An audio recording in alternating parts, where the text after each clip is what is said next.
Welcome, everyone. Today, we're going to be using a simple chapter investigation tool, which, by the way, you can find right down in the description below, to really help us slow down and study just one Bible chapter at a time.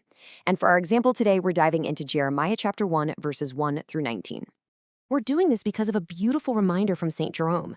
He said, "Ignorance of Scripture is ignorance of Christ." You see, knowing the Word is exactly how we come to know our Lord. We aren't just checking boxes here. We're doing this to truly know Him better. All right, Section 1, Tools for the Journey.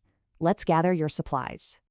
Now, the requirements for this are incredibly basic. Seriously, just grab your Bible, a notebook, and a pen. If you want to grab some highlighters, a ruler, sticky notes, and maybe some whiteout, that is great. Washi tape and stickers, totally optional. The point is to create a system that you can actually use throughout your Bible. Because you know consistency creates this amazing visual language in your Bible over time. You can set up a color coding system kind of like this. Perhaps yellow for people, maybe some red underlines for warnings, green or little star for promises, and purple for God's character.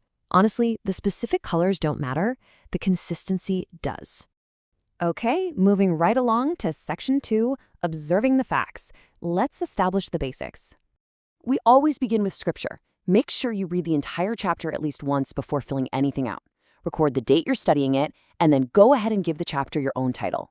For Jeremiah 1, a great title might be Called, Appointed, and Sent. Then just summarize the main idea. In this case, God calls Jeremiah, gives him his words, announces judgment against Judah, and promises his presence. Next up, we always ask who's speaking and who's being addressed. If we look at verses 4 through 7, it's pretty clear that the Lord and Jeremiah are speaking to one another, and the message is addressed primarily to Jeremiah himself.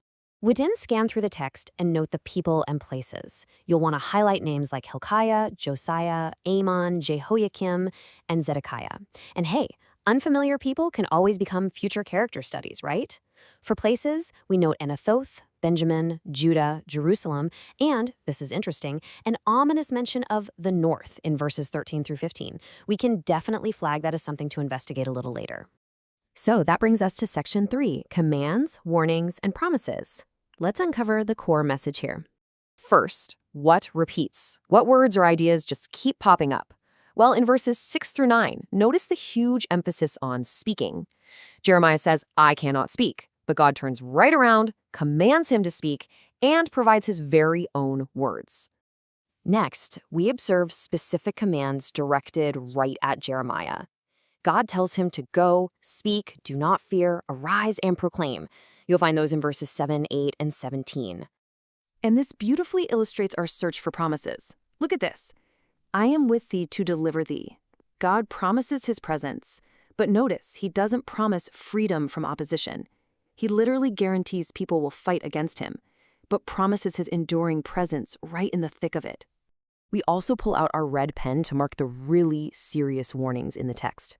In verses 14 through 16, we see a terrifying warning that disaster is going to break out from the north against Judah. And why? Because they've utterly forsaken God and practiced idolatry. All right, Section 4, Revealing God and Humanity. Time to discover some theological truth.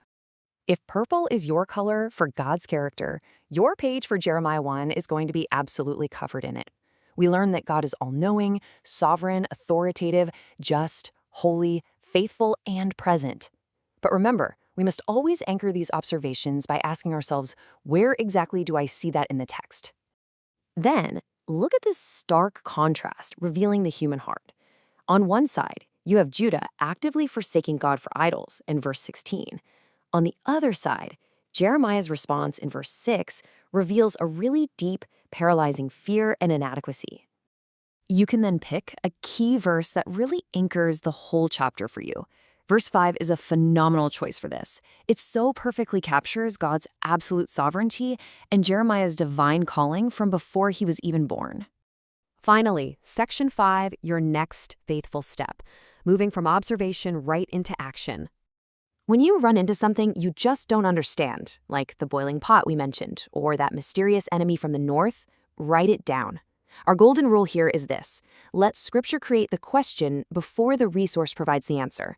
That is when your concordances, maps, dictionaries, and commentaries come into play to help you investigate. We then record our biggest overarching observation. For me, it's that Jeremiah says, I cannot speak, but God redirects him, not with some shallow pep talk, but toward God's own words, his authority, his sending, and his presence. Only at the very end of all this observation do we ask for a call to action. Based on Jeremiah's calling, we might determine our next faithful, courageous step is simply this. Do not let fear or your own perceived inadequacy become an excuse for ignoring what God has clearly revealed. The goal here isn't completing 17 boxes on a worksheet. We're training ourselves to ask, what does the text actually say? Who's speaking? Who's being addressed? What people, places, and ideas matter? What repeats? What are the commands, warnings, and promises? And what don't I understand? Read it, observe it, investigate it. Remember, you don't need a huge theological library. Just start with your Bible, your chapter investigation sheet, pens, and highlighters. Read first, observe, mark what you discover, write your questions, then go deeper when needed. The goal isn't simply finishing a chapter, it's truly understanding what you're reading. My heart behind this channel is simple, really. I want to help people take their next faithful step toward Christ and His church with the help of the Holy Spirit through prayer, faith, and good works. If you feel far from the faith, skeptical, unsure, curious, or resistant, I'd absolutely love to walk with you gently and honestly. And if you're already a believer but maybe feel confused, quiet, aimless, or just unsure how to keep growing, I'd love to help you take that next step with clarity, courage, and joy. My prayer is that we become people who live the faith with joy and help others discover the wondrous good news of our Lord and Savior. Thank you so much for being here. If this helped you think a little deeper, please like, subscribe, and share it with someone who may need it too. And definitely don't forget to download your free chapter investigation tool in the description. Read it, observe it, investigate it, and keep asking the most important question. How is God revealed?